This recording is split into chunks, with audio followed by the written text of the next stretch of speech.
trade deadline approaching, and the Celtics, they're in the 8th spot in the Eastern Conference, struggling so far. It just doesn't look like Brown and Tatum have got any chemistry this year. If you're looking at this, do they need to kind of make a move here before the deadline to kind of get back in that playoff hunt?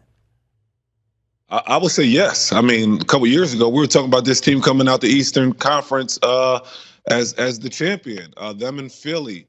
And you see that Philly has done a great job of playing at a high level, and Boston hasn't done the same. And a lot of that has to do with their two superstars.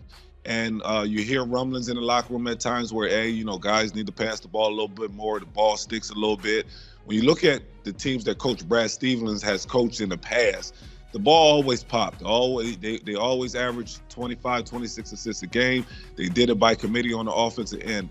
Now you look at the two young superstars, and sometimes you see, oh, tonight's my night. Oh, tonight's my night. But when both guys play well, as you see in last game, where both guys score over 30 points, good things happen for this Celtics team. Do I think they need to make a move? Yes. And at what position? I think the point guard position. I think there's a guy out there that can really help them, but will be a free agent next year, and that's Jalen Brunson. Can they do a sign and trade move with him early right now? He's a great leader.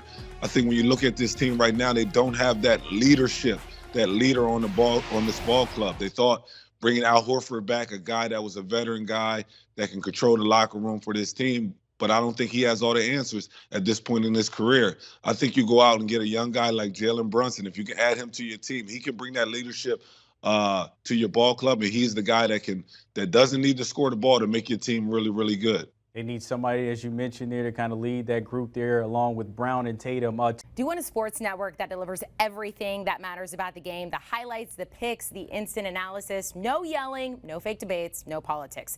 Hit the subscribe button and never miss a moment.